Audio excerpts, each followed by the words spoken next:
The West Coast of the United States is often known as one of the most populous regions in the country. Stretching from San Diego and Los Angeles in California to San Francisco and Sacramento, and to Portland and Seattle in the Pacific Northwest, this coastline is home to over 50 million Americans. However, despite all this dense population, a vast area in the middle appears almost completely empty. So, why aren't more people living on this empty West Coast? Hello and welcome to my channel. Today, we'll be exploring an interesting region on the west coast of the United States where almost no one lives. This is quite strange, because to the south lies a large part of California, home to over 40 million people. To the north are the major Pacific Northwest cities of Portland and Seattle. But right in the middle, very few people consider this their home, and as usual, there are geographical reasons behind this. By the way, please don't forget to subscribe to my channel so I can continue producing new geography videos every week. Thanks! When you think of the West Coast, you usually think of the tech-filled Bay Area or Seattle, Southern California's beaches, Hollywood glitz, or bike-friendly Portland, Oregon. But amidst these popular destinations lies a magnificent region encompassing Northern California and Southern Oregon, also known as Jefferson County. We'll get to that in a moment. But first, let's take a look at its geography. Starting from the south of the open west, the California coast is renowned for its rocky cliffs, golden sandy beaches, and rich marine ecosystems. It's also home to vast forests such as the Tahoe National Forest, Trinity National Forest, and Six River National Forest. These forests are home to some of the world's tallest and oldest trees, a fantastic example of how impressively nature can be preserved, as these trees have stood for thousands of years, maintaining the balance of the ecosystem. Rising from the forests are the southern end of the Cascade Mountain Range and the northern end of the Sierra Nevada Mountain Range. Among them is Mount Shasta, one of the country's most remarkable peaks, standing at 14,179 feet. The U.S. Geological Survey currently monitors this mountain. As we move north toward Oregon, we encounter a region classified as very high threat in terms of volcanic activity, carrying a high risk of eruption. Southern Oregon, though often overshadowed by its northern neighbor, is sparsely populated but geographically diverse. The Oregon coast is full of sandy beaches, massive sea cliffs, and ocean precipices. The inland Rogue Valley, with its fertile soil, is ideal for agriculture. The wine industry, in particular, is highly developed here, and it has a warmer, drier climate than the north of the state. This creates a unique biosphere within Oregon. In my opinion, this diversity could revitalize the local economy through sustainable agriculture and ecotourism, but it is yet to be fully explored. The most iconic feature of Southern Oregon is Crater Lake in the Cascade Mountains. This lake is the deepest lake in the United States and the second deepest in North America. It was formed approximately 7,700 years ago by the collapse of Mount Mazama. A perfect place to see how the destructive power of nature can be transformed into magnificent beauty, isn't it? Finally, the eastern boundary of the empty West is defined by the Great Basin. This high desert landscape is home to unique plant and animal species. Completely different from the coastal and forested regions of Southern Oregon and Northern California, it's more like Nevada. The barren West is a truly stunning part of the United States, but if you haven't noticed, this very unique geography makes establishing large population centers nearly impossible. We'll explore the reasons for this, both historically and in the present day. For example, factors like mountainous terrain and forests making access difficult, and limited water resources play a role. I think this makes one think about how human settlement must strike a balance with nature. If you enjoyed the video, click subscribe. More fun geography videos are just a click away.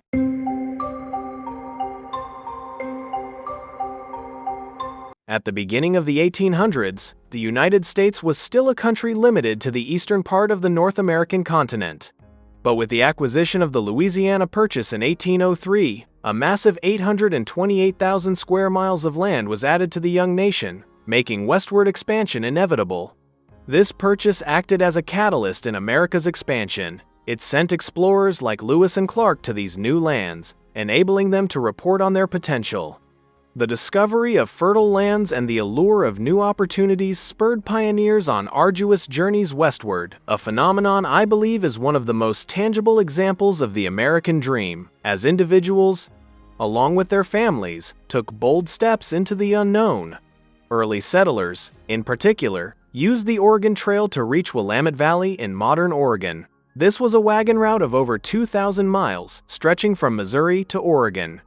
This region was particularly attractive to settlers because it had a fertile topography due to the Missoula floods, a series of geological events that occurred thousands of years ago. These floods enriched the soil, creating ideal conditions for agriculture and shaping the region's settlement history, even forming the basis of Oregon's agricultural strength today. These floods, caused by the rupture of a massive glacial dam, repeatedly inundated eastern Washington and the Willamette Valley. Each time, these events brought more sediment and soil, eventually creating one of the most agriculturally fertile regions in the world, in the Willamette Valley. A fascinating example, I believe, of how destructive natural events can yield fruitful results in the long term, as these floods enrich the soil, providing farmers with a natural advantage. Moreover, the enormous Columbia River, which flows through the Willamette Valley, made growing and transporting agricultural products much easier. The river played a critical role for both irrigation and transportation, shaping the region's early economy. Between 1,841 and 1,869, an estimated 400,000 settlers, miners, farmers, and ranchers reached the western lands using the Oregon Trail. The next major westward push was the California Gold Rush of 1848. The allure of gold drew an estimated 300,000 people to Northern California, radically altering the state's demographics. In my view, this gold rush not only increased the population, but also triggered rapid urbanization and cultural diversity, laying the foundation for California's modern identity. But it also had negative impacts on the environment and indigenous peoples. San Francisco transformed from a small settlement of about 200 residents in 1846 into a booming town of nearly 36,000 by 1852, a rapid growth that, in my opinion, perfectly reflects the social and economic impacts of the gold rush, as it not only attracted fortune seekers but also spurred commerce, construction, and cultural diversity, laying the foundation for the city's present-day cosmopolitan character.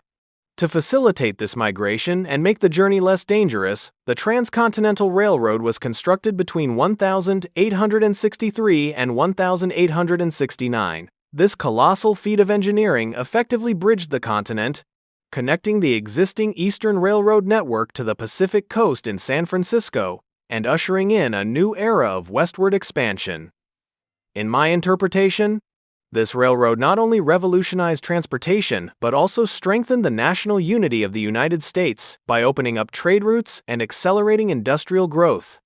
The Homestead Act of 1862 further encouraged westward migration. The law granted settlers approximately 160 acres of public land for free in exchange for building houses and growing crops.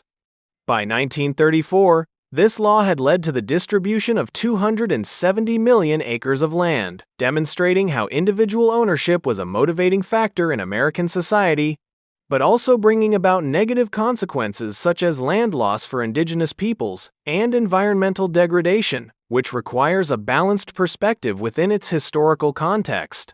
In the western states, this steady influx of settlers largely continued until the 1900s, amplified by factors such as the Dust Bowl of the 1932nd, a catastrophe that drove many farming families from the prairies of the Midwest to the southwestern part of the country. I believe the Dust Bowl is a tragic history lesson demonstrating the devastating consequences of climate change and poor agricultural practices. As soil erosion displaced millions, triggering waves of migration and radically altering U.S. agricultural policies. However, while the Oregon Trail and Columbia River drew settlers to the northern part of Oregon, the California Gold Rush and the Port of San Francisco drew large numbers of people to Central California. The vast expanse of land between these two areas offered little to attract people to settle in, so growth during this period was rather sluggish compared to its northern and southern neighbors. In my interpretation, this gap highlights how geography shapes settlement patterns, because without natural resources or economic opportunities, human communities naturally gravitate towards more productive regions, a lesson that should be considered even in modern urban planning. Today, the region known as the Empty West remains one of the least populated areas in the country, and much of this is due to its natural geography. I believe this clearly illustrates how human settlements are dependent on environmental factors, as nature sometimes offers opportunities and sometimes creates obstacles. Most human settlements begin with factors such as access to fertile land for agriculture, convenient locations for transportation and trade. Unfortunately, this region makes both incredibly difficult. Except for the Sacramento Valley in Northern California, the entire area is quite mountainous, nestled between the Sierra Nevada and Cascade mountain ranges. There are very few flat plains suitable for building large cities, and those that do exist, such as those in Rogue Valley and Southern Oregon, are quite small and not conducive to building transportation infrastructure, such as large ports. This, in my view, limits the region's potential, but also preserves its natural beauty, as ecosystems remain undisturbed without excessive development. For example, the Rogue River is much smaller than the Columbia River, which connects Portland, Oregon to the Pacific Ocean, and this complex natural geography makes infrastructure construction extremely difficult. Highways, railroads, and even ports present significant challenges to build in this region. Even along the coast, the beaches of Northern California and Oregon are generally rugged and rocky, with few areas suitable for establishing large ports, like those in Seattle, San Francisco, and Los Angeles. Therefore, Eugene, Oregon, the largest city in the sparsely populated West, has approximately 380,000 people in its metro area. Eugene is located at the southernmost end of the Willamette Valley, which is about 1/17 the size of the Portland metro area. Eugene is followed by the Medford, Oregon metro area, with 223,000 people, and the Chico, California metro area, with approximately 211,000 people. Bend, Oregon and Redding, California complement the other medium-sized cities in the region, with populations of 999,000 and 94,000 respectively. But it's worth noting that Bend has consistently been one of the top 10 fastest-growing cities in the country over the past decade, which, in my view, demonstrates how modern trends like an outdoor lifestyle and tech migration can overcome geographical barriers. Overall, due to a lack of infrastructure and geographical disparities, some advocate for the creation of a new state in this region, an idea that, in my opinion, opens up an interesting debate regarding local governance and resource allocation, as current state boundaries sometimes don't align with natural boundaries. Some of those watching this video may be better known to me as Jefferson, the long-desired 51st state. I think this is an interesting historical movement that shows how local identities can push national boundaries because people turn to creative solutions when they feel neglected. The idea, rooted in the early 1942s, began with a proposal for the formation of a new state by residents of several counties in Northern California and Southern Oregon. This was largely due to perceived neglect from their own state governments and a sense of alienation from their urban counterparts. These residents chose the name Jefferson in honor of Thomas Jefferson, the third U.S. president who championed ideals of rural independence and agrarian democracy. The region even went further by appointing a governor and designing a flag. The flag featured two X's, symbolizing that they were double-crossed by Salem, the capital of Oregon, and Sacramento, the capital of California, a symbolism that, in my opinion, embodies the frustration of the people and is reminiscent of creative ways of political protest. The movement was a continuation of World War II. It was suspended due to the outbreak of World War II, but never fully disappeared. In recent years, the impetus for Jefferson statehood has been revived. Modern advocates argue that their rural communities are not adequately represented in state government leading to discontent on issues such as land use regulations, taxation, and natural resource management.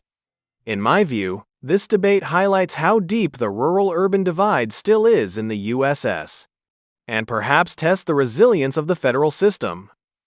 Currently, Jefferson statehood is more of a state of mind than a truly recognized entity.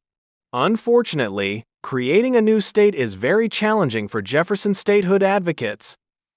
It requires the approval of both state legislatures and the U.S. Congress, even assuming the area itself doesn't genuinely want to create a new state. Not everyone within the area has jumped on the Jefferson statehood bandwagon, with some preferring the current structure. Despite these challenges, the dream of Jefferson statehood persists.